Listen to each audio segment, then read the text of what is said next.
Olá, pessoal! Vocês estão assistindo esse vídeo? Bom dia, boa tarde, boa noite, depende da hora que você estiver vendo aí. Eu sou professor Flávio de Itajubá, Minas Gerais. Estou falando aqui pela Escola do Conhecimento, Associação Teológica Casom. Você deve ter percebido aí, coloquei uma capa de uma apostila, né? Você olhar.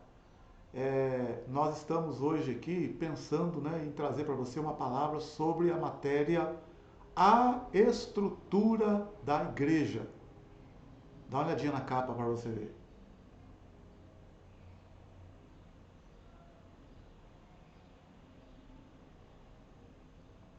Qual que é o nosso objetivo?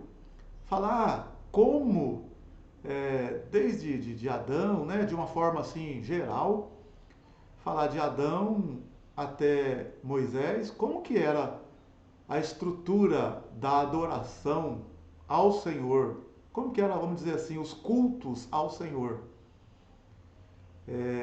Nós vamos falar também de Moisés até a monarquia, né, o rei Saul, Davi, Salomão e alguns outros reis, de forma tudo breve, bem superficial mesmo.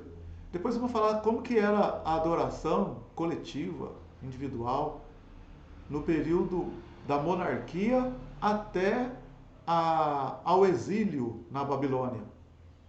Ali teve a destruição do templo, você lembra? Depois vamos falar também como que era a adoração, culto, depois do exílio, passando pelo período interbíblico, chegando até o Senhor Jesus. E aí, então, é que vamos falar da nossa matéria propriamente dita, né, que é a estrutura da igreja. Como que a igreja hoje está estruturada no sentido de organização, né? Apesar que a igreja é um organismo vivo, a igreja ela é composta por pessoas, né, que entregaram a sua vida para Cristo. A igreja não é quatro paredes, mas às vezes a igreja se reúne dentro de um templo, debaixo de uma árvore, na rua. A igreja é aquela pessoa que entregou a vida para Cristo. Ela faz parte da igreja. Mas então a matéria vai dizer como que é a estrutura da igreja, quem é o cabeça da igreja, quem são os ministros governantes da igreja, humanamente falando, os membros da igreja, como que estão classificados, distribuídos no corpo de Cristo. Então é isso que nós vamos falar nessa matéria. A estrutura da igreja, a organização hierárquica da igreja, pelo menos assim, é como era no princípio, como que foi estabelecida por Jesus e pelos apóstolos. Depois do século II, século III, alguns conceitos se perderam. Hoje nós temos, de uma forma geral, essa hierarquia, essa estrutura um pouco diferente. Mas a gente vai trabalhar sobre isso. Então é isso que a matéria que nós vamos falar. Tá ok? Nós vamos falar sobre a estrutura da igreja. Vou começar aqui já com você, é, vendo a apostila. Eu tenho aqui, eu vou postar uma apostila para a gente seguir, né? Uma ordem. Vamos passar brevemente então pelo Antigo Testamento. Eu vou ler a apostila, passar brevemente, e a gente vai no Novo Testamento falar como que é a estrutura da igreja. Tá ok? Então vamos lá então. Que Deus te abençoe, que Deus nos abençoe, que o Espírito Santo nos ajude. Ok?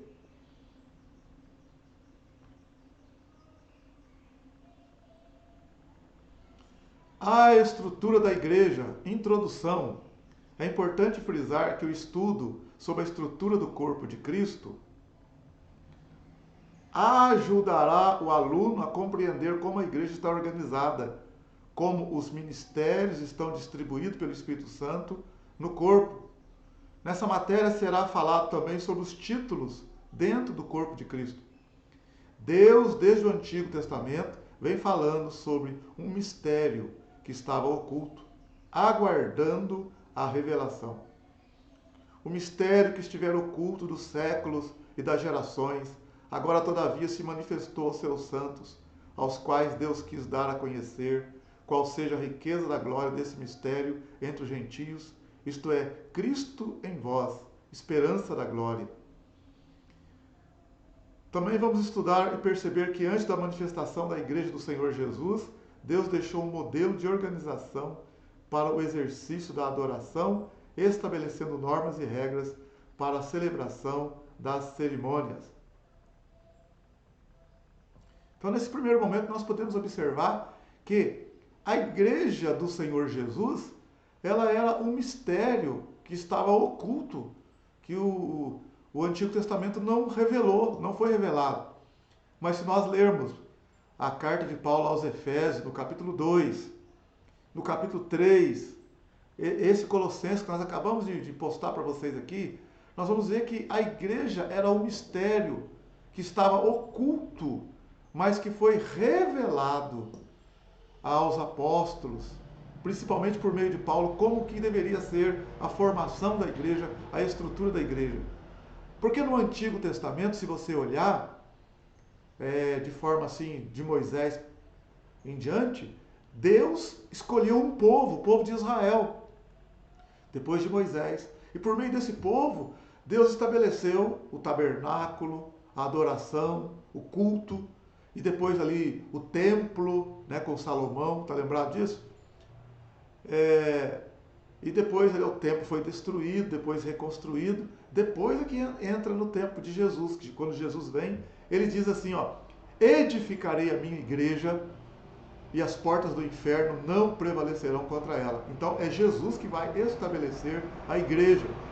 Mas no Antigo Testamento você vai ver que a nação de Israel é que detinha a adoração ao Senhor num primeiro momento, né, assim, de forma forte, por meio do tabernáculo de Moisés, depois o tabernáculo de Davi, o templo de Salomão. Então ali tinha todas as regras, as normas.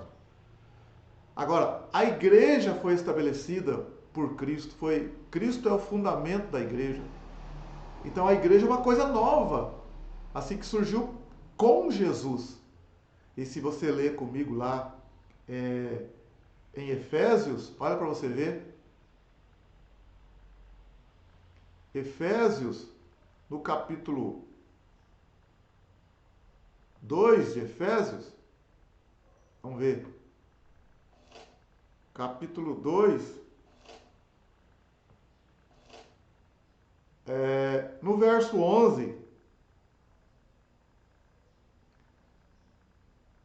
olha aqui para você, deixa eu só aumentar um pouco aqui, para a gente poder visualizar melhor. Então aí no verso 11 em diante, ó, o que Paulo escreve?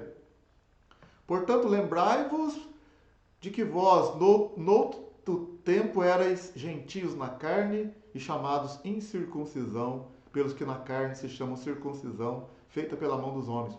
Que naquele tempo estavais sem Cristo, ó, sem Cristo, separados da comunidade de Israel e estranhos às alianças da promessa, não tendo esperança e sem Deus no mundo.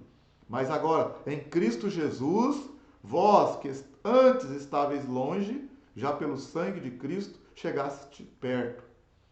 Porque Ele é a nossa paz, o qual de ambos os povos fez um, e derrubando a parede de separação que estava no meio, na sua carne desfez a inimizade, isto é, a lei dos mandamentos, que consistia em ordenanças, para criar em si mesmo dos dois um novo homem, fazendo a paz.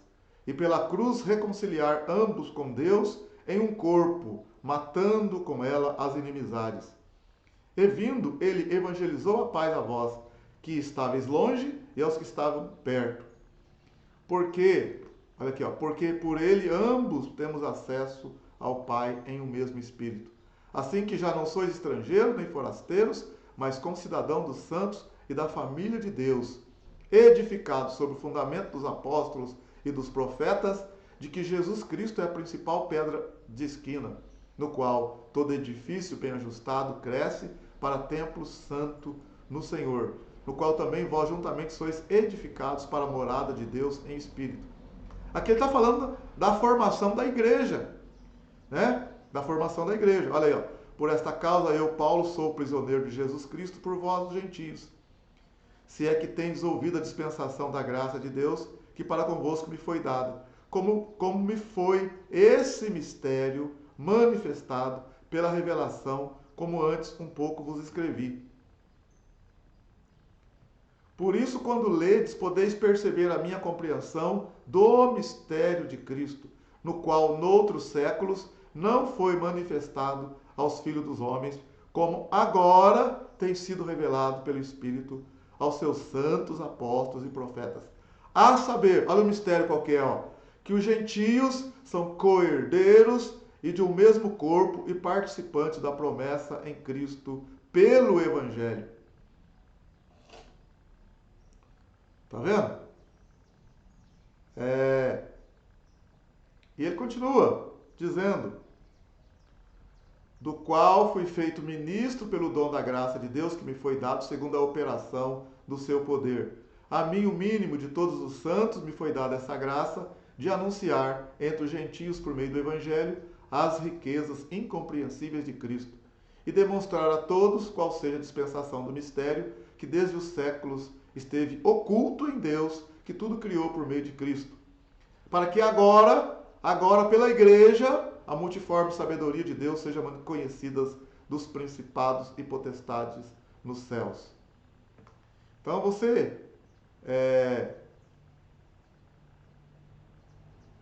você vai observar que a igreja era um mistério que estava oculto e que foi revelado agora por meio dos apóstolos, e Paulo ali traz essa palavra de revelação. No Antigo Testamento, a adoração era feita pelo povo e tinha as regras, os métodos, os cultos, feitos de uma forma completamente diferente do que ela é feita hoje. Então, nós começamos a nossa matéria, a nossa aula, mostrando que a igreja, como a gente conhece ela hoje, a igreja de Cristo, né? O cristianismo é conhecido hoje. Esse tipo de louvor, de adoração, de música, esses ministérios, né? Pastor, profeta, evangelista, diácono, presbítero, no Antigo Testamento não era assim. Está entendendo? Isso era um mistério que estava oculto, mas foi revelado. Paulo mostra aí que no Antigo Testamento era só os israelitas que faziam parte da verdadeira adoração estabelecida por Deus, por meio do tabernáculo, do templo, dos sacrifícios. E os gentios, quer dizer, os outros povos, as outras nações, elas não tinham esse acesso, porque elas mesmas não queriam saber de Deus.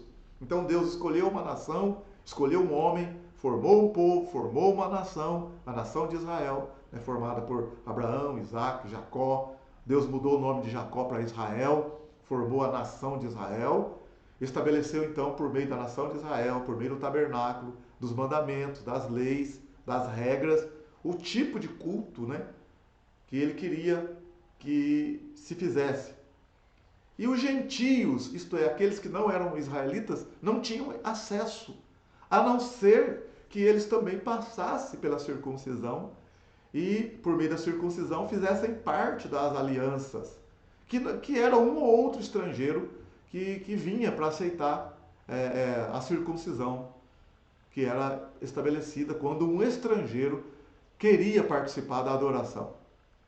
Porque a maioria dos estrangeiros tinham seus deuses, né? Seus ídolos, Astarote, Baal, e outro tipo de adoração. Eles não queriam saber de Deus, mas Deus chamou o povo de Israel, escolheu Israel ali, né, dentro do plano dele, do propósito dele, e estabeleceu o culto por meio do tabernáculo, então, por meio do templo e as regras. Agora, a igreja, ela veio, e Paulo escreve aqui, ó, que agora, por meio da igreja, os gentios que não tinham acesso a Deus, por meio de Jesus Cristo, que morreu não só por Israel, por todos. Quando Jesus morreu e ressuscitou, ele disse: ide por todo mundo e pregai o evangelho a toda criatura.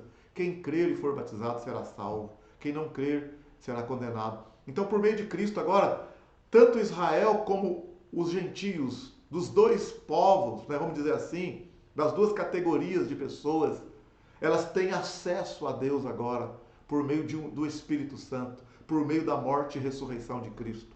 Então, a igreja, ela não é composta apenas de israelitas, de judeus. Não, a igreja é um organismo vivo que chama todos. Pode ser judeu, israelita, pode ser brasileiro, japonês, alemão, pode ser quem quiser, desde que receba o Senhor Jesus como Senhor e Salvador.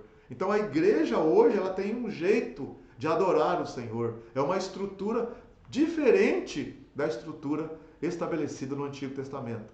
Isto era um mistério que estava oculto, mas Deus revelou, conforme nós lemos aqui em Efésios, do capítulo 2, capítulo 3. Paulo fala que ele compreendeu o mistério que estava oculto. Que mistério é esse? Que os gentios também são participantes agora das alianças, das promessas que Deus fez a Israel por meio da igreja. Os gentios, todos nós temos acesso a Deus por meio de Cristo. Tanto é que Jesus mesmo disse, né? Eu sou o caminho, a verdade e a vida, ninguém vem ao Pai a não ser por mim. Então a igreja agora abriu para todos nós. Tá ok? Vamos lá.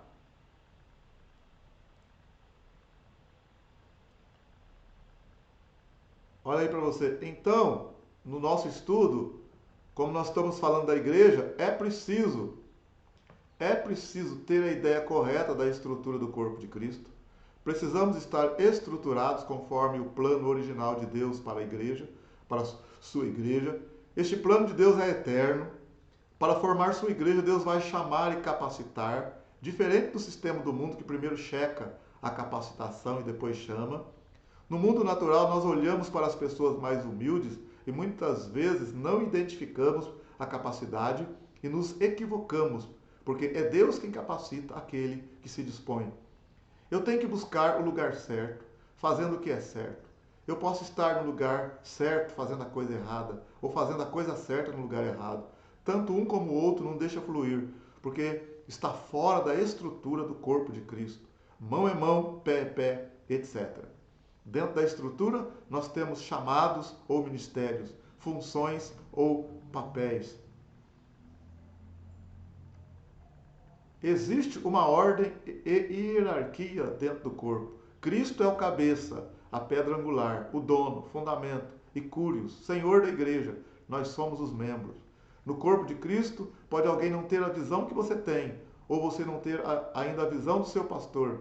Precisamos de paciência e insistência para aprender a digerir as mudanças. Então, o que nós estamos observando aqui? Que dentro da igreja hoje, estabelecida por Cristo, nós temos pastor, presbítero, diácono, evangelista, profeta, mestre da palavra, tem os irmãos, tem diaconisa, diáconos, né?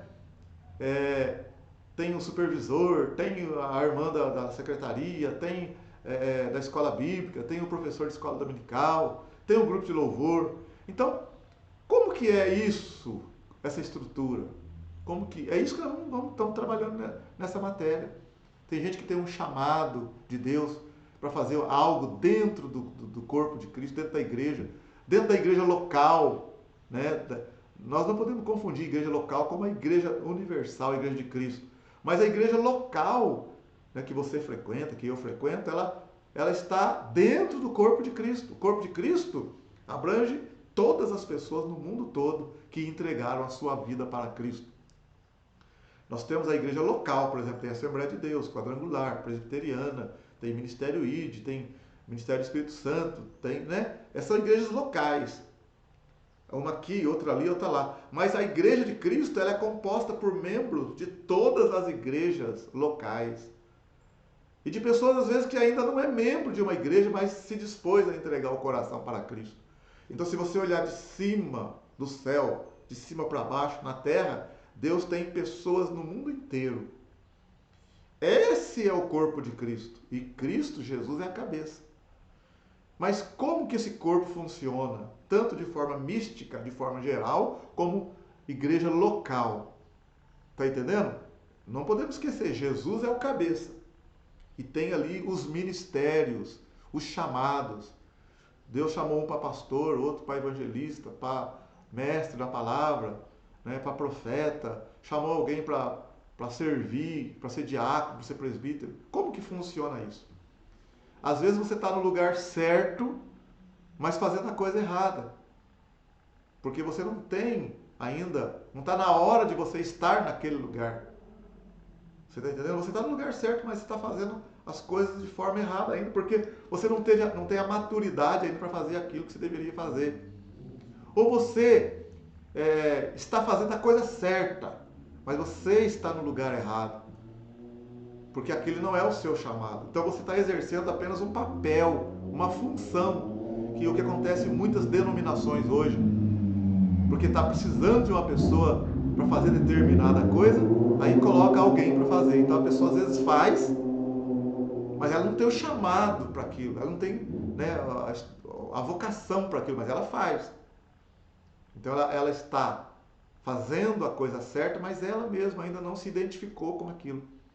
Ou às vezes ela está no lugar certo, mas não foi ainda, ela não tem a capacidade ainda, não está na hora dela fazer aquilo. Por exemplo, o rei Davi, vamos no Antigo Testamento, o rei Davi, ele foi chamado, ungido para ser rei, mas ele não assumiu o reinado imediatamente, porque tinha o rei Saul. Então ele tem o chamado, tem a vocação, está tudo certo da parte de Deus, mas tem a hora certa, o tempo certo. Assim também no ministério. Às vezes a pessoa tem o chamado pastoral, tem o chamado do diaconato, tem o chamado do presbitério, tem o chamado de ser mestre, mas não é aquele momento ainda que ela tem que exercer. Tem um momento certo que ela vai começar a exercer o ministério dela.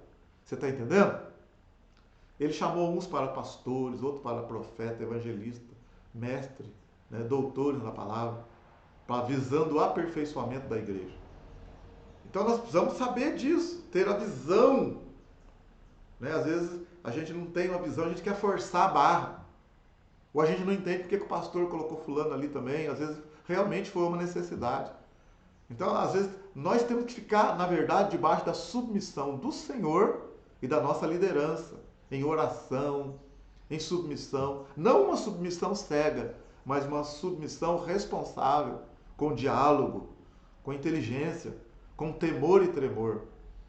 Às vezes você não enxerga as coisas do jeito do seu pastor, do jeito do próprio irmão. Nós temos que respeitar as diferenças também, porque nós somos membros de um corpo. E o membro, né, a mão, ela tem um jeito de fazer e de ver as coisas. O pé que faz parte do corpo, tem um jeito de ver e de fazer as coisas. Os olhos, o nariz, cada, né, membro do corpo, nós estamos juntos, a mão está ligada no braço, no antebraço, mas ela tem a sua função. E nós temos que, do jeito que a mão faz, o pé faz de uma outra forma, o olho vê, o nariz cheira, a boca fala, degusta. Então cada um tem que respeitar os limites e a maneira de ver do outro. Vamos dar um exemplo aqui, quer ver? Você quer ver um exemplo? Vamos ver aqui, ó. Um exemplo.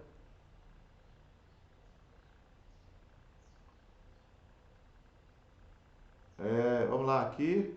Aqui, vamos lá.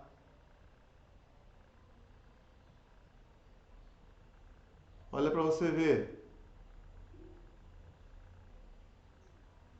Olha para você ver.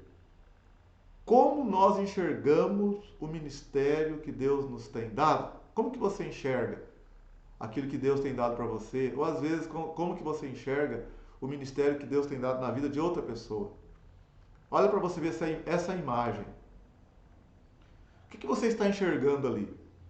Você está enxergando, você está vendo uma moça ou está vendo uma senhora já idosa, de idade, uma senhora, vamos dizer assim, no termo popular, uma senhora velha? O que você está vendo na imagem? Tem gente que quando olha para a imagem enxerga só a moça, uma moça bonita, uma jovem. Tem gente que olha na imagem e enxerga só uma velha, uma senhora idosa. Tem gente que consegue enxergar as duas. Nenhuma coisa nem outra está errado. Mas eu estou só colocando isso aqui para você ver que às vezes a gente enxerga de um jeito, mas o outro enxerga do outro jeito. E os dois estão ali. O que está ali? Está tanto a moça, nessa imagem tem a moça, e nessa imagem tem a senhora idosa. Você consegue enxergar a idosa? Você consegue enxergar a moça? Você consegue enxergar as duas? Qual das duas você consegue enxergar? Mas elas estão ali.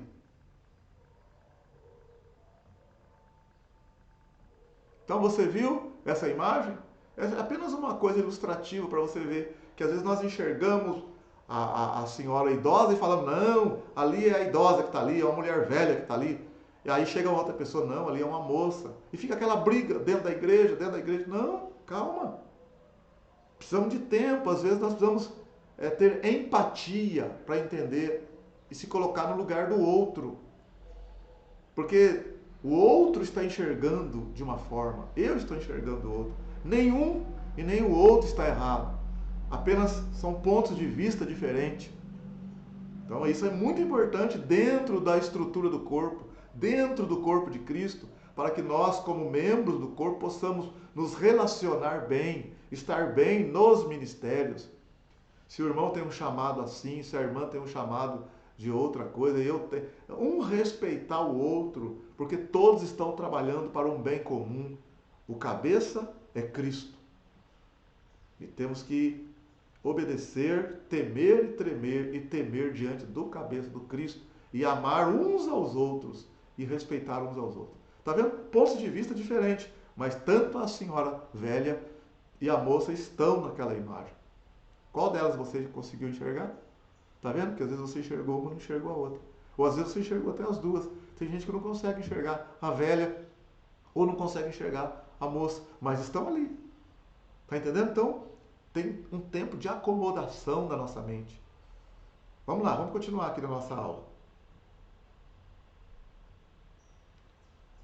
Então nós temos aí a imagem, né? Conforme eu falei aqui, na imagem nós temos aí, tem tanto a moça como a senhora velha. Ó.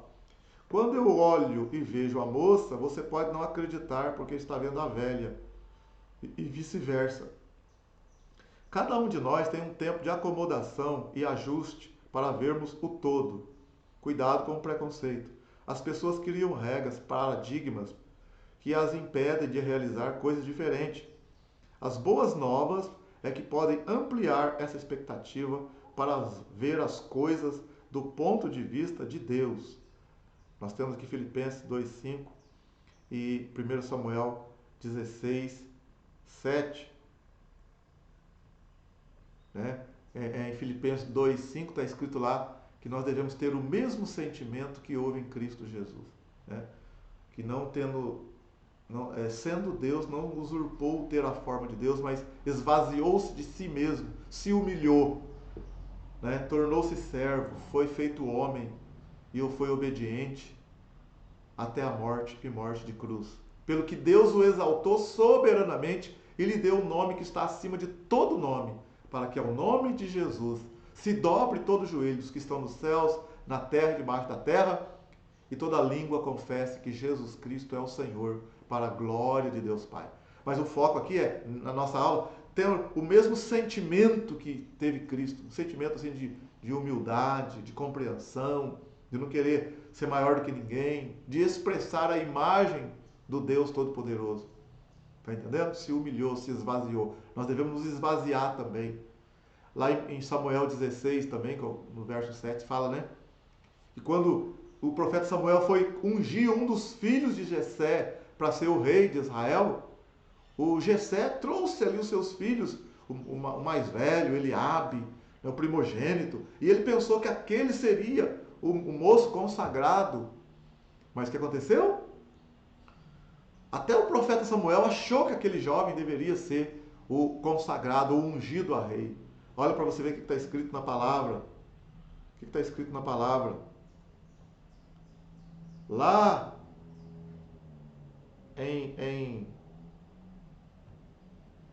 olha aqui para você ver, 1 Samuel, capítulo 16. Vamos dar uma olhadinha. 1 Samuel 16. Quando trouxeram então, olha aqui, no verso, quando os filhos de Samuel se apresentaram, os filhos de Jessé se apresentaram diante do profeta para ser consagrado, olha, 1 Samuel 16:6. E sucedeu que, entrando eles, viu a Eliabe e disse: certamente está perante o Senhor o seu ungido. Porém o Senhor disse a Samuel: não atentes para a sua aparência, nem para a grandeza da sua estatura, porque o tenho rejeitado, porque o Senhor não vê como vê o homem, pois o homem vê o que está diante dos olhos, porém o Senhor olha para o coração. Tá vendo? Nós, né, olhamos, na maioria das vezes, o exterior, a aparência, fazemos um pré-julgamento que nem deveria ser feito, né, pela aparência. Deus aqui está mostrando que Deus não olha a aparência, Deus olha o coração. Aquele moço que o próprio pai, o próprio profeta acharam que deveria ser ungido rei pela sua beleza, pela sua estatura, Deus disse: não, eu rejeitei. Eu não olho a aparência, eu olho o coração. Então, nesse momento eu estou mostrando para você que dentro da igreja de Cristo, muitas das vezes tem pessoas ali simples, pessoas humildes ali, quietas no canto dela, que a gente não dá nada para elas. A gente tem uma ali, não, vamos consagrar aquele irmão, aquela irmã, porque fala bem e tal. De repente eles têm um chamado também. Eles têm um chamado também. Mas às vezes não. A gente descarta o mais simples, né, na igreja. Aquele irmão ali, né, não serve para louvar, não serve para estar no louvor, não serve para estar pregando. Então a gente às vezes descarta ministérios que foram genuinamente chamados por Deus. Irmãos que têm a vocação genuína. Então, nós começamos aqui já dando esse alerta, né, nessa nossa matéria, para a gente não olhar para a aparência, mas deixar diante do Senhor. É o Senhor que estabelece os ministérios, é o Senhor que chama, é o Senhor que capacita.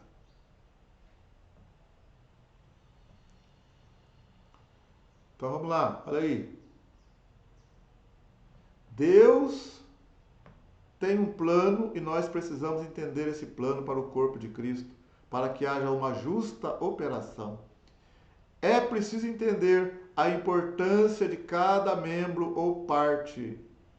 O total é melhor que o individual. Exemplo, carro todo e a bateria ou outra parte isolada. O corpo de Cristo não é a igreja local, ela faz parte do corpo. A minha mão não é o meu corpo, mas faz parte dele. Cada um de nós faz parte do todo através da igreja local. Exemplo, quando uso a mão para pegar algo, utilizo todo o corpo, cérebro, juntas, dedos, etc.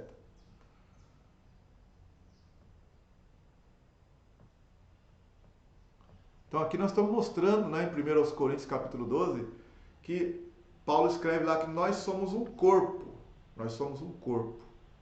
Cada um de nós fazemos parte da membresia do corpo de Cristo. Somos membros desse corpo. Entendeu? É como a mão, os dedos, os pés, o nariz, tudo faz parte do corpo físico. As denominações, os membros que verdadeiramente entregaram a vida para Cristo, compõem o corpo de Cristo. Você está entendendo? Você consegue enxergar isso? Nós compomos o corpo de Cristo. Cristo é o cabeça.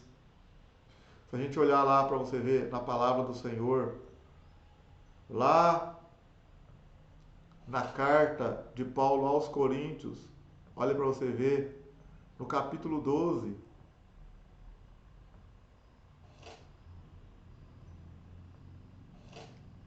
olha aí, capítulo 12, Paulo explicando um pouco sobre o corpo de Cristo. Olha aí, ó. Porque assim como o corpo é um e tem muitos membros, e todos os membros, sendo muitos, são um só corpo, assim é Cristo também. Pois todos nós fomos batizados em um Espírito, formando um corpo, quer judeus, quer gregos, quer servos, quer livres, e todos temos bebido de um Espírito. Porque também o corpo não é um só membro, mas muito. Se o pé disser, porque não sou mão, não sou do corpo, não será por isso do corpo? E se a orelha disser, porque não sou olho, não sou do corpo, não será por isso do corpo? Se todo o corpo fosse olho, onde estaria o ouvido? Se todo fosse ouvido, onde estaria o olfato? Mas agora Deus colocou os membros no corpo, cada um deles como quis. E se todos fossem um só membro, onde estaria o corpo? Assim, pois, há muitos membros, mas um corpo. E o olho não pode dizer à mão, não tenho necessidade de ti, nem ainda a cabeça aos pés, não tenho necessidade de vós. Antes, os membros do corpo, que parecem ser os mais fracos, são necessários. E os que reputamos serem menos honrosos do corpo, a esses honramos muito mais. E aos que em nós são menos decorosos, damos muito mais honra. Damos muito mais honra ao que tinha falta dela. Para que não haja divisão no corpo, mas antes tenham os membros igual cuidado uns dos outros. Vamos aqui. Devemos então.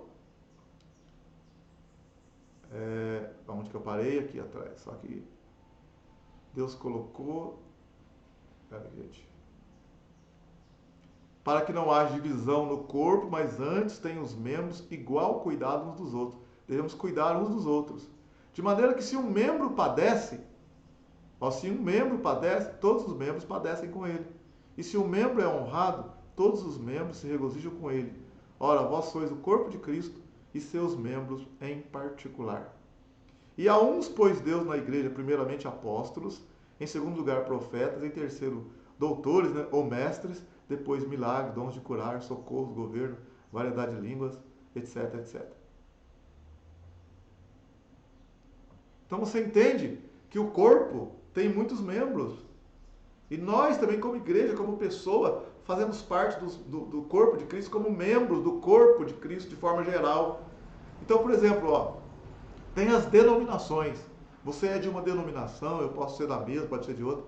Mas o irmão lá da Assembleia, o irmão da Quadrangular, o irmão da Presbiteriana, né, o irmão lá da Sara Nossa Terra, de outra igreja. Nós temos que orar uns pelos outros.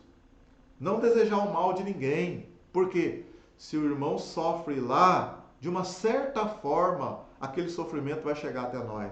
Por quê? Porque se ele faz parte do corpo de Cristo e eu também faço, eu vou sentir a dor, não sei como, mas vou sentir.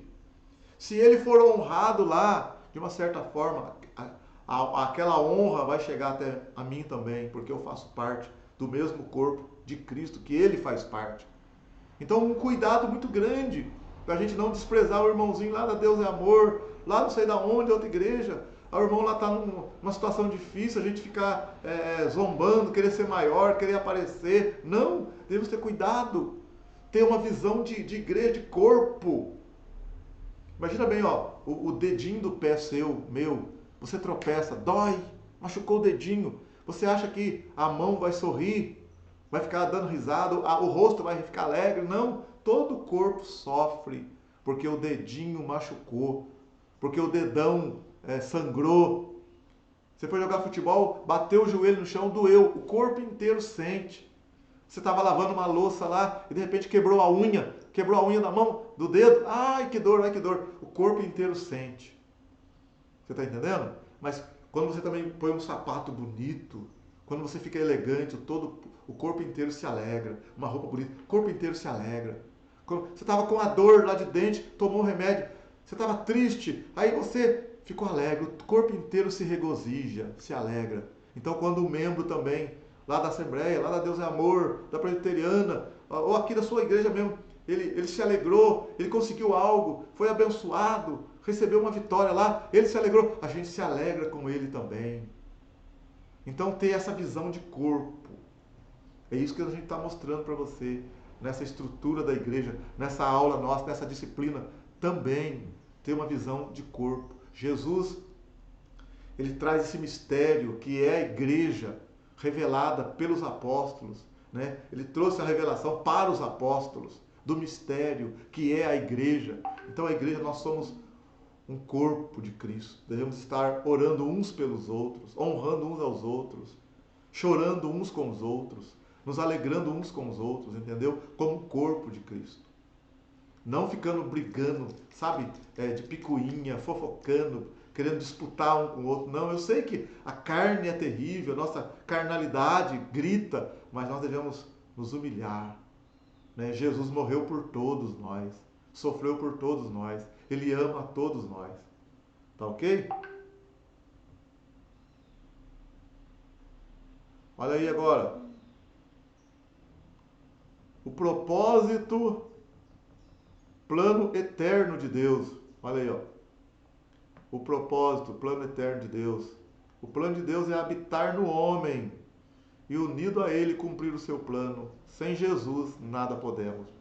A redenção do homem era o início do desenvolvimento do plano. O homem caído não poderia e não pode participar desse plano. Antes da fundação do mundo, Deus proveu a solução. O plano foi estabelecido na eternidade. Os meios também o foram. Efésios 1. O plano foi desenvolvido em etapas. Deus estabeleceu relacionamento com o homem através da lei e depois da aliança com Cristo. No tempo certo, Jesus nasceu. Jesus venceu o inimigo. Jesus criou um povo para cumprir o propósito, que é construir o templo do Senhor. Deus morando conosco, estando conosco.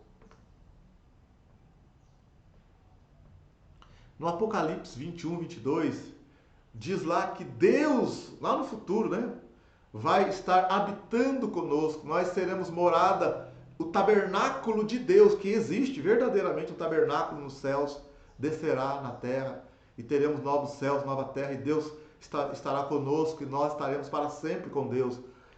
Isto é um plano ainda que vai se cumprir no futuro, mas o plano é feito por etapas, por etapas. Quando Deus fez Adão e Eva, Deus colocou eles no jardim, maravilhoso. Eu não vou entrar nos detalhes, porque senão a gente foge do contexto da nossa aula. Mas eles pecaram, falharam. O que aconteceu? Presta atenção para você ver, é como se Deus, quando Deus criou Adão e Eva, Deus tinha um propósito maravilhoso. Como eles tinham liberdade, eles pecaram, o pecado afastou o homem de Deus. Todos pecaram, se afastaram de Deus, porque a nossa natureza é pecaminosa. Nós somos descendentes de Adão. O homem pecou, o homem estava nos seus delitos e pecados, afastados espiritualmente de Deus, mortos espiritualmente, conforme está escrito em Efésios, capítulo 2. Conforme Isaías 59, que o ouvido do Senhor não está tapado, nem o braço encolhido, mas os nossos pecados, as nossas iniquidades é que fazem separação entre nós e o nosso Deus. Então, quando o homem pecou, porque a Bíblia fala em Romanos 3, 23, todos pecaram e destituídos estão da glória de Deus. Quer dizer, todos pecaram e afastados estão da presença de Deus, mas são justificados pela fé, pela redenção que há em Cristo Jesus. Então, atenção, ó. Quando Deus fez o homem, colocou o homem no jardim, Deus deu liberdade para o homem e o homem pecou. Então é como se Deus abrisse um parênteses na história e vai trazer um plano de salvação. Um plano de salvação. E depois desse plano de salvação ser concluído, Deus vai continuar com o plano que ele tinha com Adão, o plano original. Então, qual que é o plano de Deus? É estar morando com os homens, morando conosco. Isso é espetacular, maravilhoso. Talvez eu não consiga mostrar para você, deixa eu ver se eu consigo. Deixa eu olhar aqui. Deixa eu ver se eu consigo aqui. Deixa eu ver aqui, só um minutinho. Aguenta aí um minutinho aí. Deixa eu ver se eu consigo mostrar para você. Para você entender, né? Uma coisa muito interessante.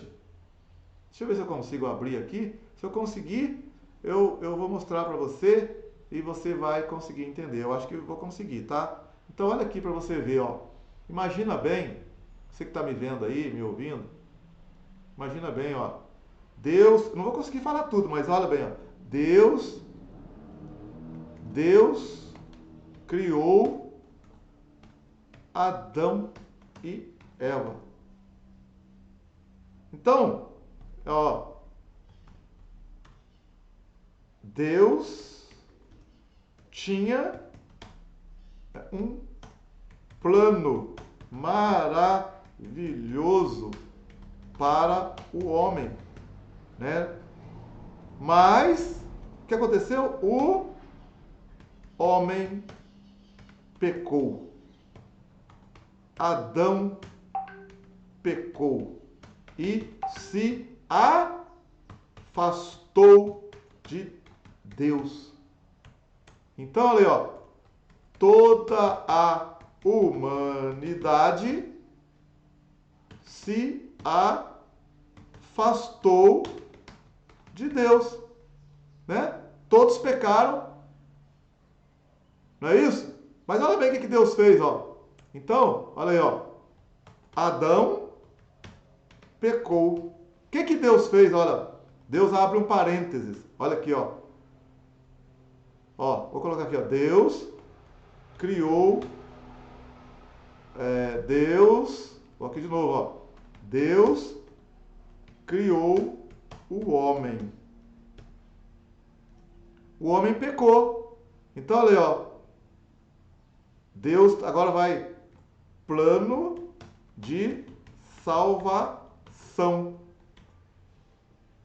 Então, Deus criou o homem. Deus criou o homem.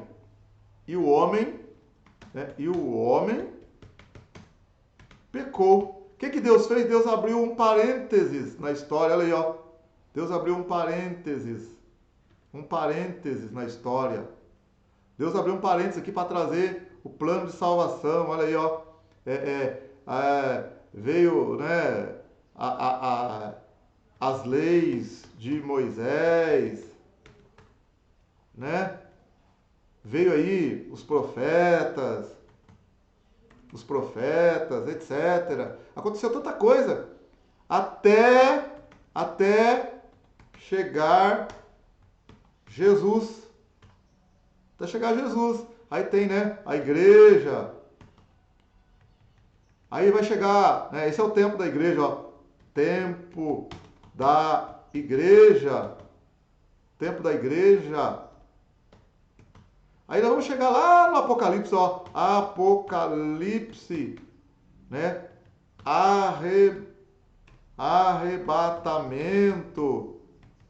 Final dos tempos. Ó, final dos tempos. Aí vem aqui, ó. Aí, o que vai acontecer, ó? Diabo preso. Juízo final. O que vai acontecer agora? Deus vai fechar o parênteses. Olha aqui, ó. Atenção. Deus não abriu um parênteses aqui, ó. Deus criou o homem e o homem pecou. Aí Deus, então, ó, abriu um parênteses para resolver o problema do pecado. Para resolver o problema do pecado. Mas depois que resolver o problema do pecado, olha aqui, ó. Deus vai fechar, olha aqui, Deus vai fechar o parênteses e vai continuar com o plano original. Quando ele criou o homem, estaremos com o Senhor,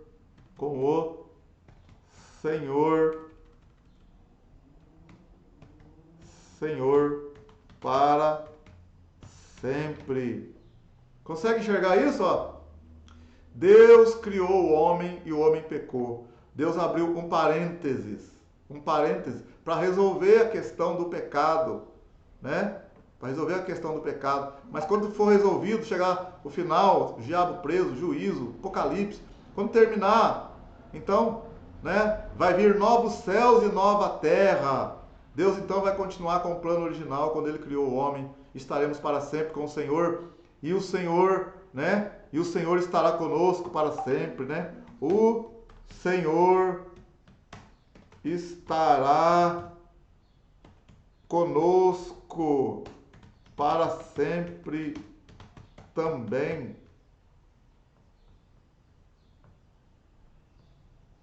Então Deus tem um plano, né? Esse plano vai ser cumprido, vai ser estabelecido, né? Deus tem um plano. Desde a eternidade, antes dele criar o homem, Deus não começa nada para perder.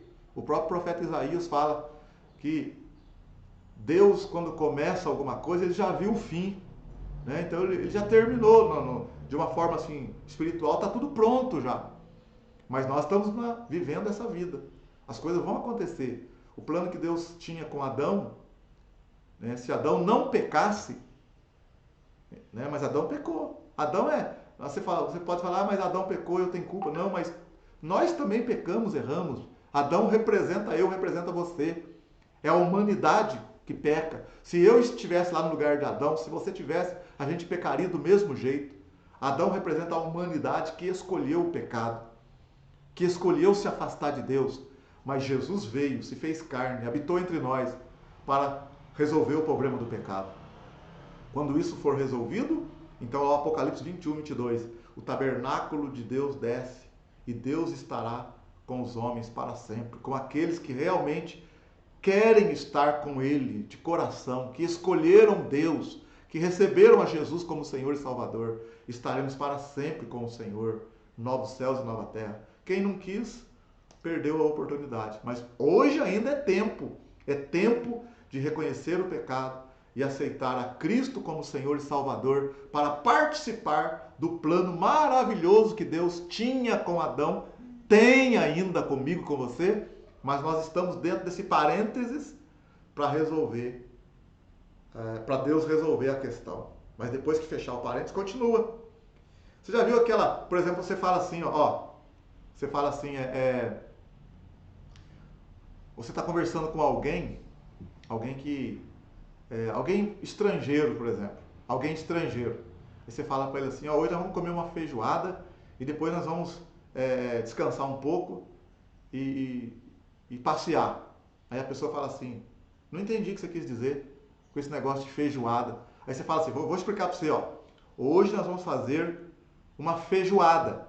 Aí você abre um parênteses e fala, feijoada é arroz, feijão, pedaço de porco, carne de porco, pedaço de sei o que, cebola e tal, e a gente cozinha. Aí você fala assim, entendeu? Aí você fecha o parênteses, Então, hoje nós vamos fazer uma feijoada que é feijão, você abriu um parênteses, feijão, carne, costela, linguiça e tal. Aí você fecha o parênteses e fala, e depois então nós vamos passear.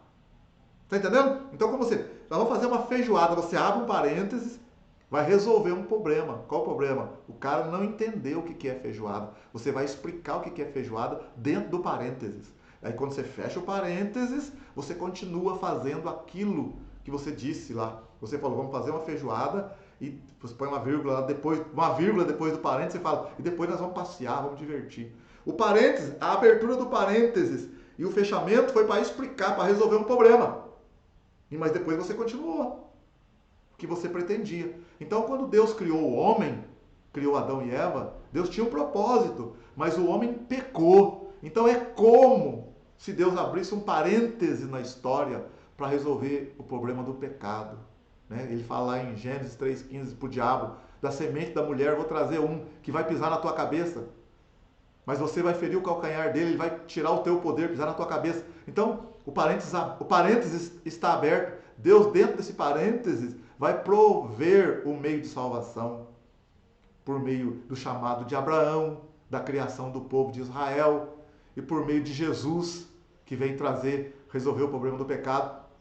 E quando então terminar todo esse tempo na terra, né, chegar ao final, o juízo, o diabo for preso e tal, Deus vai fechar o parênteses e vai continuar com o plano original que ele tinha com Adão quando ele criou o homem. Muitos então vão estar com o Senhor no novos céus e nova terra. O tabernáculo de Deus vai estar com o homem e estaremos para sempre com o homem. Você consegue entender isso? Então Deus tinha um plano eterno, Deus tem um plano que vai se cumprir ainda. Ok? Espero que você esteja entendendo, né? Vamos lá. Então, este plano, o plano foi desenvolvido em etapas. Deus estabeleceu o relacionamento com o homem através da lei, da aliança com Cristo. No tempo designado, Jesus nasceu. Jesus venceu o inimigo. Jesus criou um povo para cumprir o propósito, que é construir o templo do Senhor. Deus morando conosco, estando conosco. Então é por isso que a gente vê aqui, o propósito, o plano eterno de Deus. Está vendo Apocalipse 21, 3, Apocalipse 21, 3, Apocalipse 21, 24, ó, Apocalipse, qual que é o plano de Deus? O plano, vamos lá, Apocalipse 21, Apocalipse 21,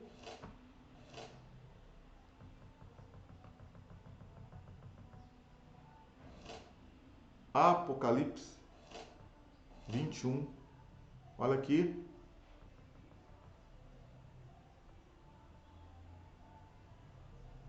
Olha aí, ó.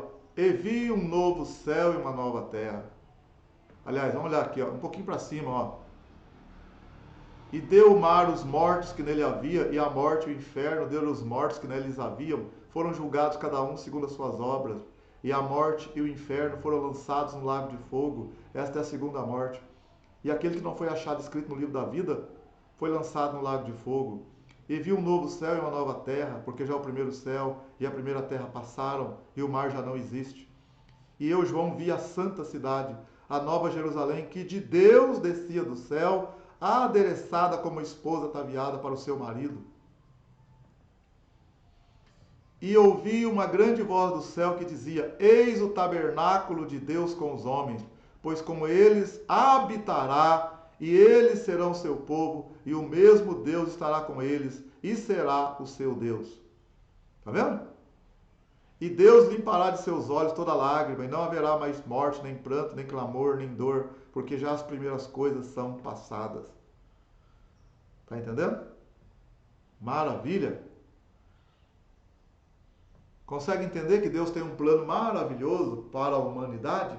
Mas a humanidade, né, se perdeu no pecado. O homem no pecado não pode participar dessas coisas maravilhosas que Deus ainda tem no futuro. É por isso que abriu-se um parêntese na história para que se resolva a questão do pecado, para que eu e você reconheçamos que estamos no pecado e precisamos de um Salvador, de um Redentor, para que nós venhamos a participar da igreja, da estrutura da igreja. A igreja será levada para Deus. A igreja, é na igreja que se cumprirá o plano de Deus. A igreja, ela é aqueles que saíram fora do mundo, são separados do mundo, que vieram para Cristo, que dependem de Cristo como cabeça, como Senhor, que estarão para sempre com o Senhor depois. É um plano maravilhoso que Deus tem. Por isso que ele falou: ide por todo mundo e pregar o evangelho a toda criatura. Vamos continuar na nossa aula.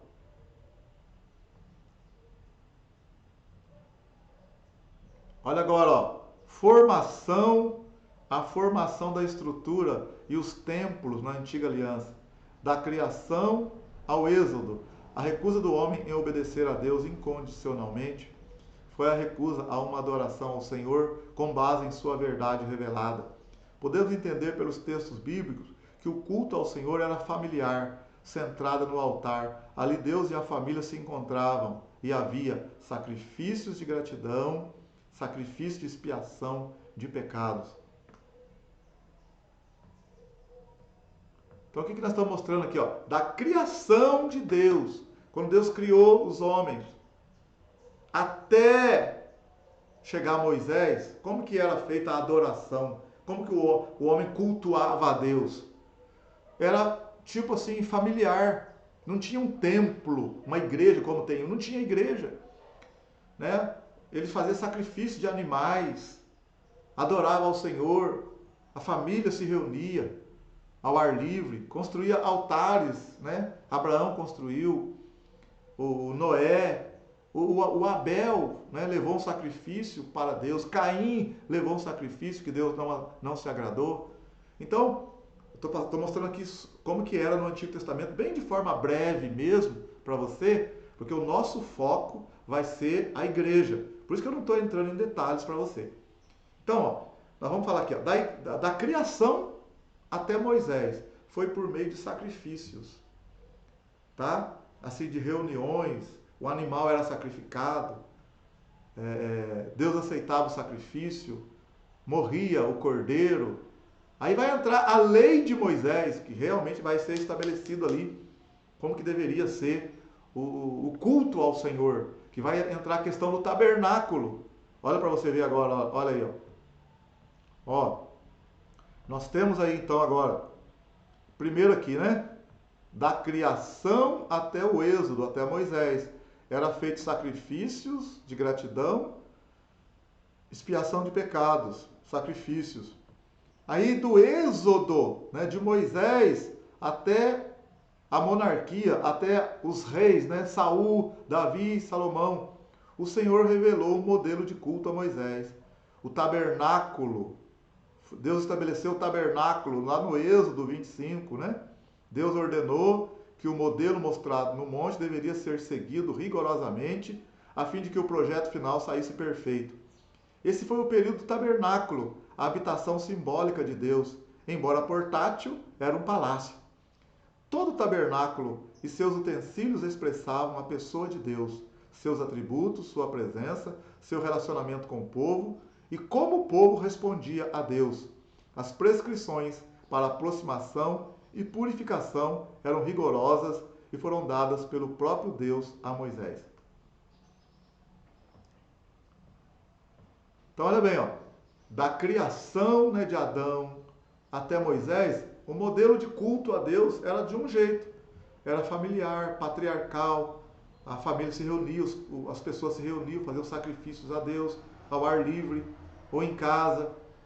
Então era um modelo de cultuar a Deus. Jó prestou culto a Deus assim, Abraão, Noé, né, Abel. Agora, quando Deus chamou Moisés, Deus falou para Moisés fazer um tabernáculo. Né? Você conhece o tabernáculo, né? Os utensílios do tabernáculo, né? O modelo do tabernáculo, que Deus disse para Moisés lá, né? Deu as instruções no Êxodo 25, que cada um deveria trazer lá ofertas voluntariamente para que Moisés e seus homens construíssem o tabernáculo. Que era ali, tinha o átrio, lembra? O tabernáculo era dividido em 3 partes. O átrio, também chamado de pátio, tinha o santo lugar e o santíssimo lugar. Né? Só os levitas poderiam exercer o sacerdócio. E só o sumo sacerdote, uma vez por ano, poderia entrar no santíssimo lugar. Então ali tinha um modelo de culto. Tinha o sumo sacerdote, tinha os sacerdotes, tinha lá todo regras para como que se deveria cultuar e adorar a Deus. Então tinha ali as regras. E Moisés fez o tabernáculo conforme o modelo que foi mostrado para ele. Está escrito lá em Êxodo 25. No Êxodo 25, olha para você ver. Êxodo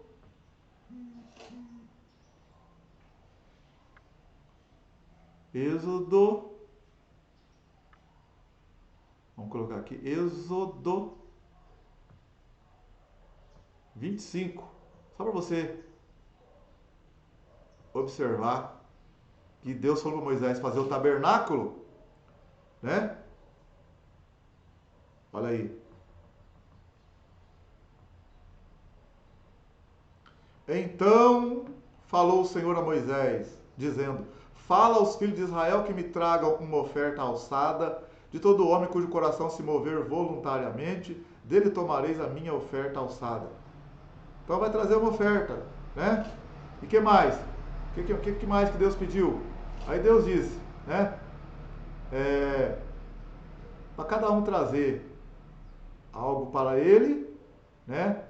Pele de animais, azeite, pedras de ônix. Olha o verso 8, ó. E me farão um santuário e habitarei no meio deles, conforme a tudo que eu te mostrar, para modelo do tabernáculo e para modelo de todos os seus pertences, assim mesmo os fareis. Então nós temos da criação até Moisés um tipo de culto. De Moisés até a monarquia, um outro modelo que era por meio do tabernáculo, conforme o Senhor acabou de relatar, Moisés acabou de relatar aqui no Êxodo 25.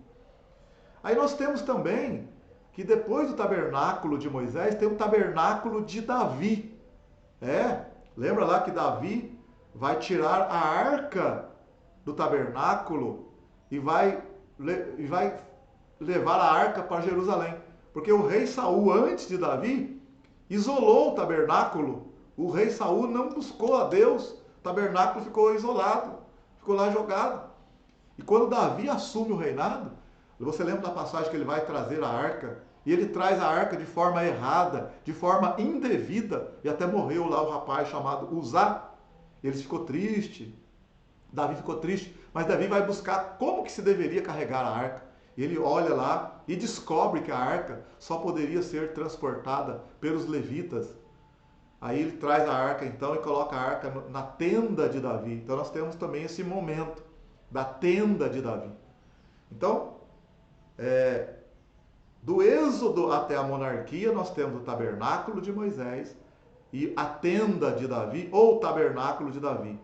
Depois nós vamos ter, olha bem agora, depois ali, nós vamos ter o templo de Salomão, lembra?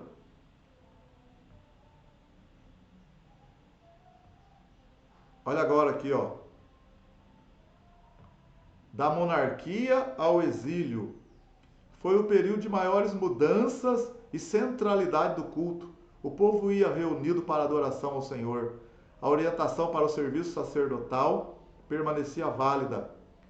As prescrições foram dadas por Deus por meio de Davi a respeito de grupos corais e grupos instrumentais. Olha aí, ó, o tabernáculo de Davi e o templo de Salomão. Tá vendo? O tabernáculo de Davi e o templo de Salomão.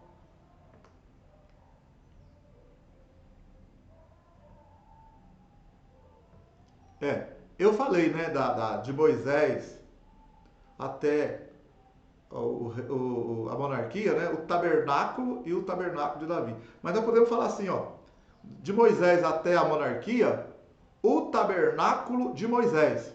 Então, tabernáculo que Deus pediu para Moisés construir. Então tinha todas as regras e adoração. Depois, então, da monarquia, né, Davi e Salomão, Davi tem a tenda de Davi, o tabernáculo de Davi. Aí tem Salomão, o templo. Salomão vai construir o templo. Então, de Davi, Salomão, até o exílio na Babilônia, a adoração era feita no templo que Salomão construiu para Deus. Tá ok? Tinha também as regras, né? Os mandamentos ali, tinha os sacerdotes, tinha toda uma estrutura de culto a Deus no templo de Salomão. Depois, nós vamos ter aí, ó, depois do exílio, né? Porque o templo foi destruído. Desde o período em diante, as informações são mais escassas. Todavia, sabemos que não havia templo. O templo foi destruído. Não havia sacrifício, não havia sacerdócio. Em meio ao caos, à desesperança e ao temor, Deus enviou profetas como Ezequiel para encorajar seu povo a se voltar para ele e cultuá-lo, pois era o Deus fiel à aliança. O grupo de israelitas que se reunia no exílio começou o que depois ficou conhecido como sinagoga. Nós vamos ter então que o templo de Salomão, quando Nabucodonosor vem, né, antes de Nabucodonosor vir, depois de Salomão, o reino de Israel foi dividido em reino do norte e reino do sul. Lembra disso? Nós estudamos nas aulas anteriores. Depois de Salomão, o reino foi dividido. 10 tribos ficaram no norte e 2 tribos no sul. E as 10 tribos chamadas de Israel foram levadas para a Assíria. Mas as tribos do sul permaneceram fiéis ao Senhor. Mas depois de tempos também, Nabucodonosor veio, invadiu o sul, destruiu o templo. E eles foram levados para o exílio. Então nós temos o período no exílio, que foi um período de 70 anos. Jerusalém foi destruído, o templo foi destruído. E lá Deus levantou profetas como Ezequiel e Daniel, porque o povo, a maioria, estava na Babilônia. E ali então houve um outro jeito de cultuar a Deus, que provavelmente foi a partir dali que surgiu as sinagogas, os templos menores, é claro, em que os judeus se reuniam para louvar ao Senhor fora de Jerusalém. Então, provavelmente, provavelmente as sinagogas começam a surgir a partir do exílio. Então você vê que é um outro jeito de adorar o Senhor. Não tinha sumo sacerdote, sacrifícios, como tinha no templo, como tinha no tabernáculo de Davi, como tinha no tabernáculo de Moisés, como tinha antes de Moisés. Então já você já viu que já está mudando o jeito, a estrutura de adoração ao Senhor. Os grupos que adoram ao Senhor têm outro jeito de adorar ao Senhor. Está enxergando isso? Consegue enxergar? Continuando lá. Depois do exílio, olha aí, ó. Depois do exílio, ó, era pós-exílica. É o período de Esdras e Neemias. O povo de Israel voltou do exílio babilônico. Houve um retorno à lei de Deus, à Torá, que começou a ser lida perante o povo. O templo foi restaurado, foi reconstruído. Os sacerdotes voltaram à atividade. Os sacrifícios e as ofertas tornaram a ser feitos. Então vamos ver aqui, ó, também aqui, algumas influências e mudanças após o exílio. O cativeiro, né, o exílio se torna um meio de purificação, o ressurgimento da religião dos judeus. As profecias de Jeremias tiveram grande influência. Fim da idolatria, estavam no meio de uma nação extremamente idólatra. Acaba a monarquia, fica na esperança do Messias, o descendente de Davi virá. O sumo sacerdote, auxiliado pelos escribas, assume a liderança do povo. Esdras, o sacerdote, convida o povo a voltar para a palavra. O povo gira em torno da lei. Viver de acordo com a lei passa a ser um estilo de vida. Começa o que seria mais tarde a sinagoga, que se tornou modelo para as igrejas do Novo Testamento. A figura do rei desaparece. É o início do chamado judaísmo, ou seja, o ambiente social, cultural, político e religioso do povo hebreu, formado a partir da volta do exílio babilônico, no ano 538, e no qual se formou o cristianismo logo depois.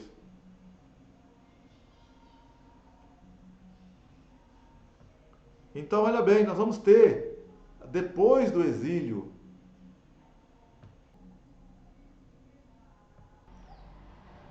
você vê que após o exílio na Babilônia, mudou algumas coisas novamente. Por quê? Porque depois de 70 anos que eles ficaram na Babilônia, pós-exílio, começa o retorno para Jerusalém. O primeiro grupo que retorna, né, é Zorobabel.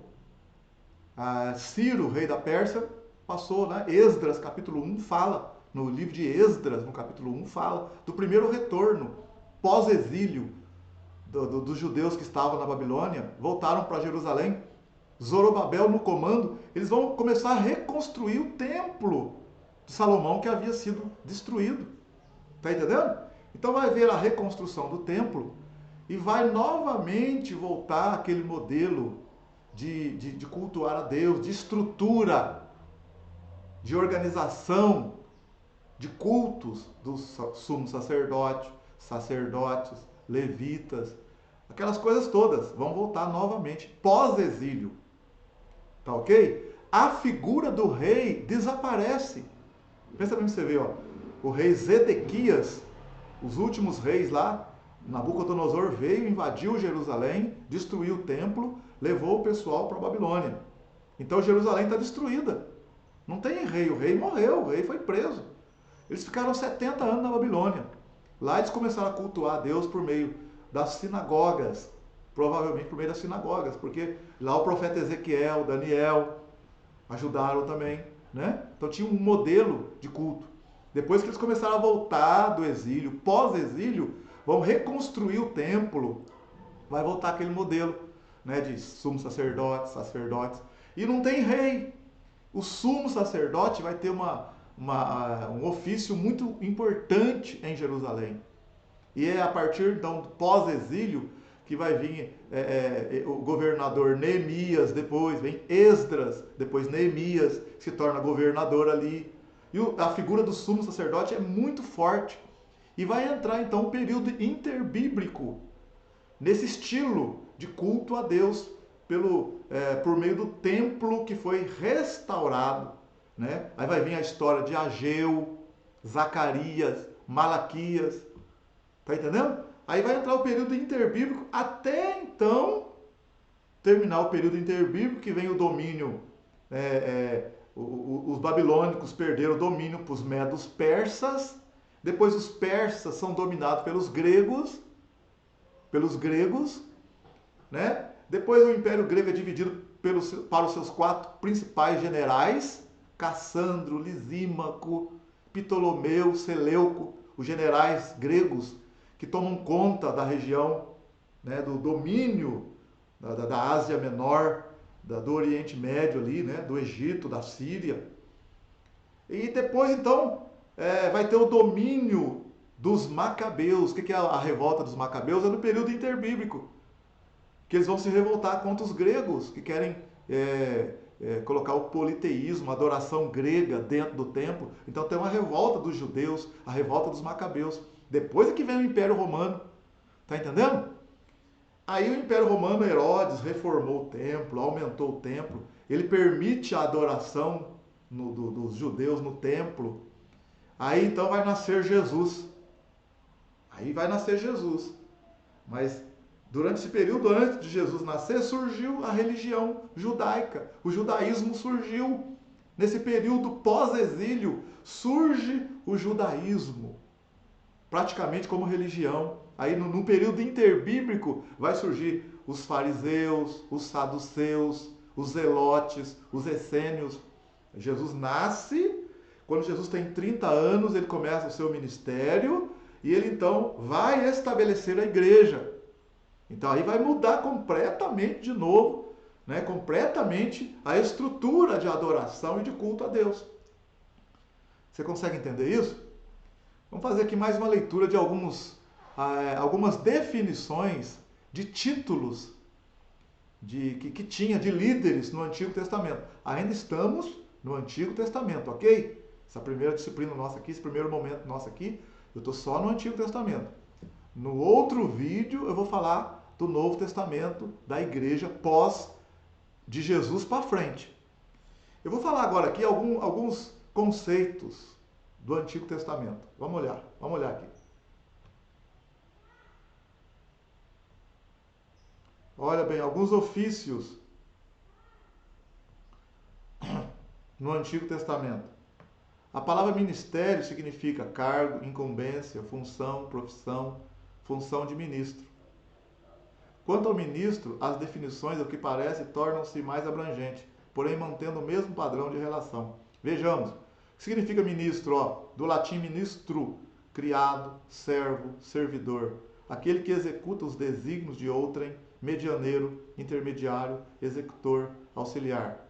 Aquele que tem um cargo ou está incumbido de uma função, auxiliar, executor, membro de um ministério, chefe da delegação de um país, sacerdote. Aquele que está incumbido de uma função. Ministrar, derivado de xará, que significa ministrar, servir, oficiar. Esta palavra é termo comum no uso do hebraico antigo e moderno, em várias formas verbais e substanciais. O termo xará é encontrado pouco menos de 100 vezes no Antigo Testamento hebraico. A primeira vez que é usado na Bíblia hebraica acha-se na história de José, quando ele se torna escravo de Potifar. José achou graça aos seus olhos e servia-o. Então José era um tipo de um xará.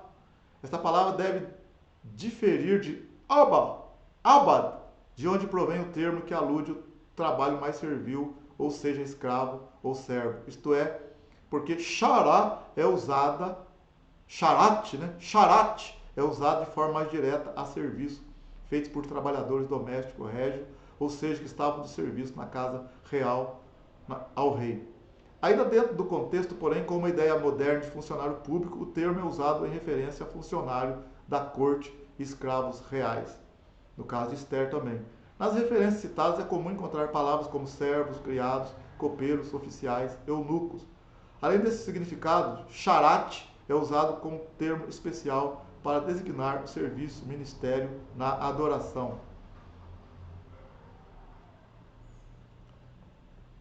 Já o substantivo, que também é descrito no dicionário Vini como xarat, relaciona-se com o verbo e designa ministro ou servo no sentido próprio da palavra, ou seja, servidor, assistente, ajudante, aquele que é digno de confiança.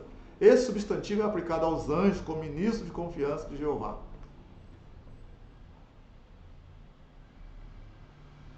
Então a gente não está se atendo muito, né, a essas palavras, né? Mas você vê aqui que no Antigo Testamento tinha lá os ministros, né, ministérios, mas os termos eram outros e a estrutura era outra.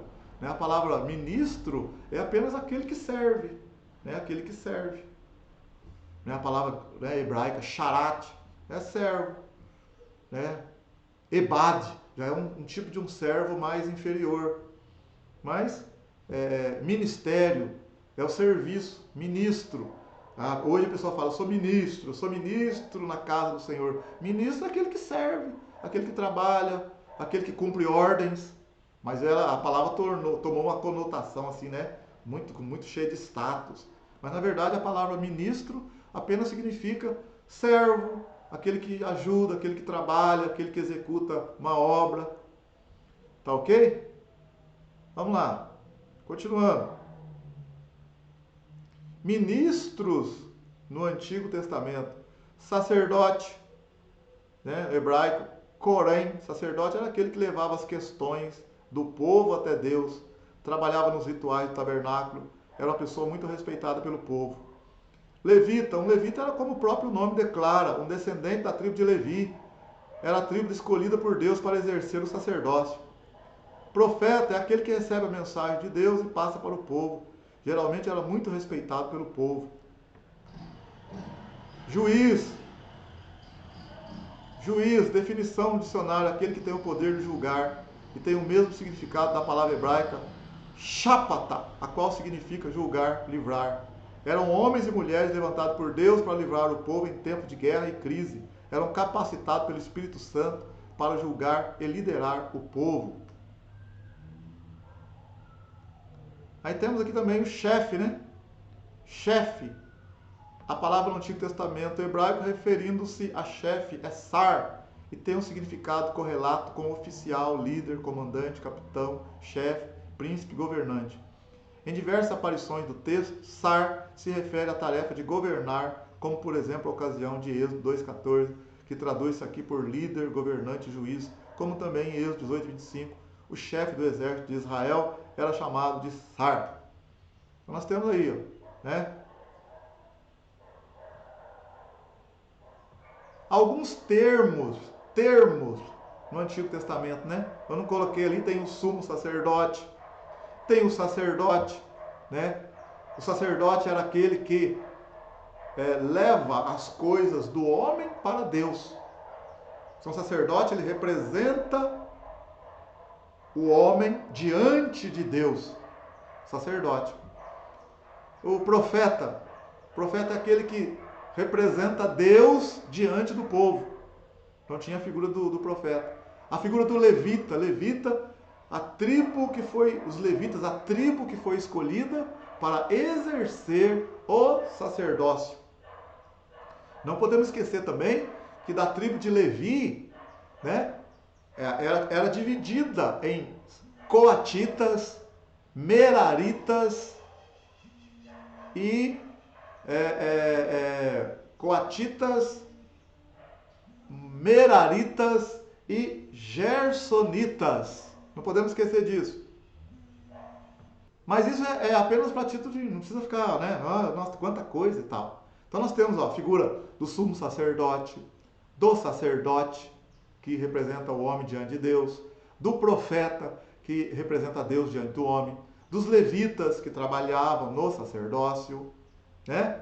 Tinha a figura do juiz, lembra lá o livro de Juízes também, que julgava o povo, que exercia uma profissão de líder, de governante por um tempo, né? Tinha o chefe de exército, né? Saul tinha o chefe do seu exército, tinha o próprio juiz também, às vezes era chamado de chefe, né? Saul tinha chefe do seu exército, Davi também tinha.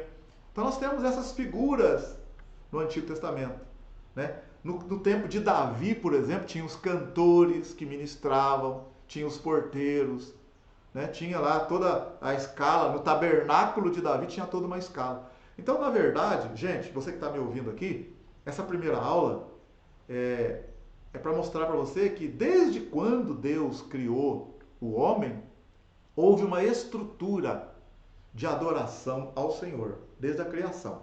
Vou fazer um resuminho aqui, colocar uma imagem aqui, fazer um resuminho breve para você entender melhor. O próximo vídeo nós vamos entrar propriamente dito na estrutura da igreja que foi estabelecida pelo Senhor Jesus.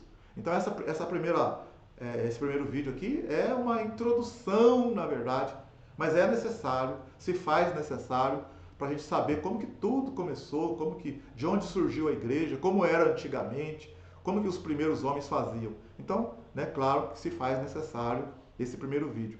Vou fazer um resuminho rapidamente aqui para você captar.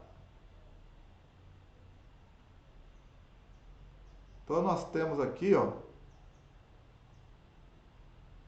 nós temos aqui a estrutura da igreja.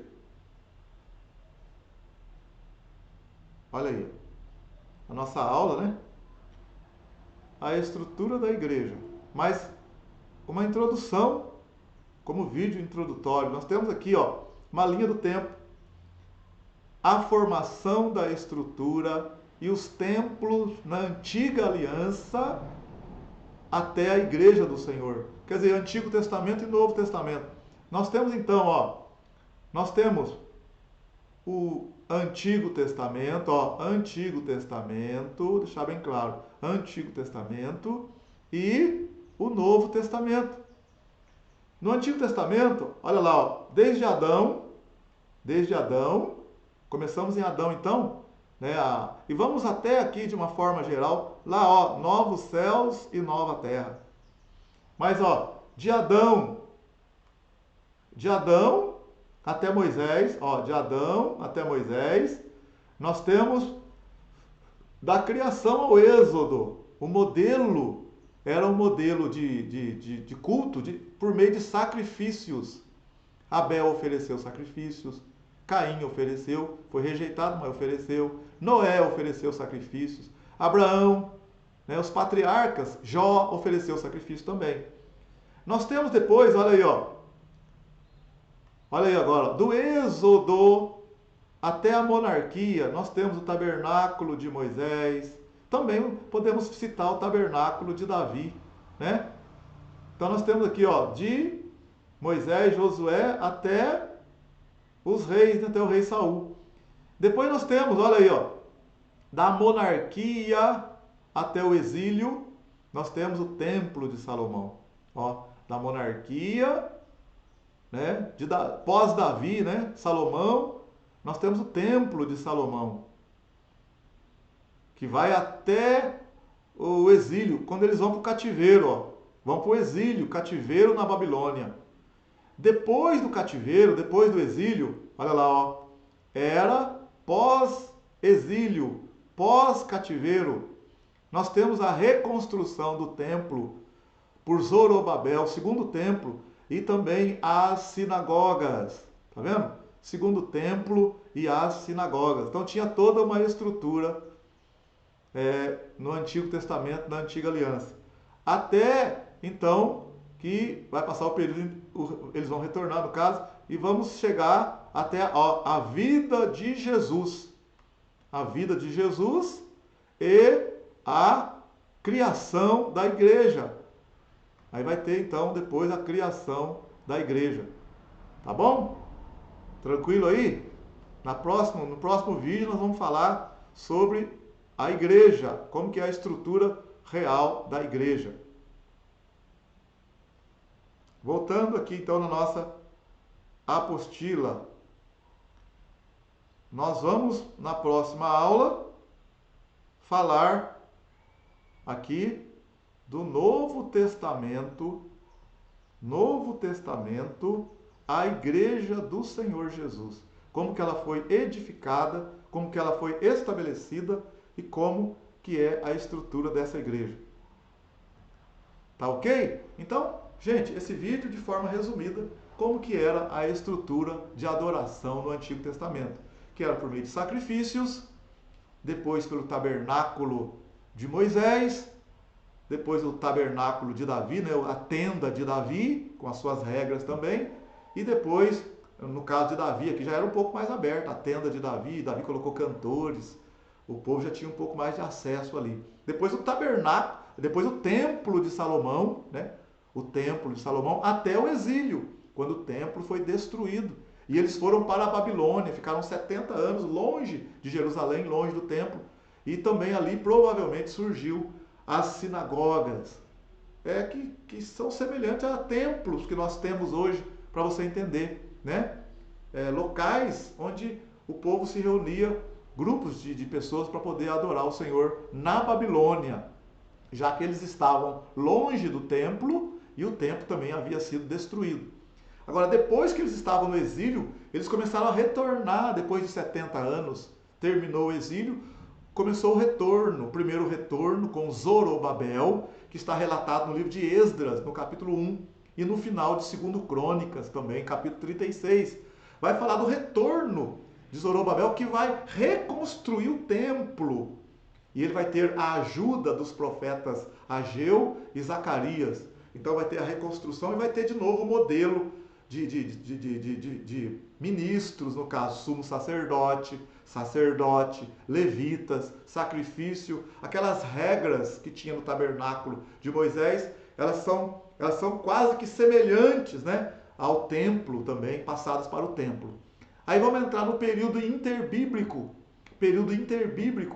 onde vai ter ali, né, o domínio dos medo-persas, que já dominaram Babilônia, depois vem o domínio grego, mundial grego, depois Alexandre o Grande dominou, né, o mundo, governou por 12 anos, mais ou menos, depois Alexandre morre, o Império Grego, as terras gregas foram divididas principalmente para os seus 4 generais. Aí entramos no período interbíblico, em que num determinado momento os gregos permitiram, num primeiro momento, o grego, né, Ptolomeu do Egito, que tomava conta das terras de Israel, esse general grego Ptolomeu, que governava a partir do Egito, ele permitiu que o povo de Israel adorasse ao Senhor no templo reconstruído, com as regras judaicas, tranquilo, sem problema nenhum. Mas depois houve uma guerra entre o general, né? Sempre havia guerras entre os próprios generais gregos, para um querer tomar a terra do outro. O general grego Seleucida, os descendentes dos Seleucidas, que estavam na Síria, venceram os Ptolomeus no Egito e tomaram conta das terras de Israel. Então as terras de Israel começaram a ser governadas pelos gregos, mas dos Seleucidas. E aí eles quiseram impor o politeísmo grego. E ali então eles não queriam deixar o povo judeu adorar a Deus no templo. E até sacrificaram um porco no templo e profanaram o templo. Aí vai entrar então a revolta dos macabeus, que são judeus que se levantam contra os gregos. Tá entendendo? Aí depois tem ali a festa da dedicação, tem ali a festa do Chanuká, né, da dedicação, né, que é aquele castiçal de 9 pontas. E depois então vai vir o domínio romano. Aí vai entrar então ali, depois Herodes o Grande. Aí então vamos ter o nascimento de Jesus. E Jesus então vai estabelecer a igreja. E Jesus disse: edificarei a minha igreja e as portas do inferno não prevalecerão contra ela. Então Jesus vai estabelecer a igreja, ele vai morrer, ressuscitar, passar para os discípulos o mistério da igreja. Paulo vai mostrar como que a igreja deve ser, né, estruturada. Os discípulos vão mostrar isso, Paulo principalmente. E vamos entrar então, de fato, na estrutura da igreja. Ok? Próximo vídeo a gente entra então no Novo Testamento, falando ali a partir de Jesus e mostrando como que é a estrutura da igreja. Os apóstolos, profetas, evangelistas, mestres, pastores, presbíteros, bispos, diáconos, como que funciona isso? A membresia da igreja e tal. Ok? No mais, um grande abraço, Deus abençoe, reveja o vídeo, aproveita bem aí. Deus abençoe, até mais.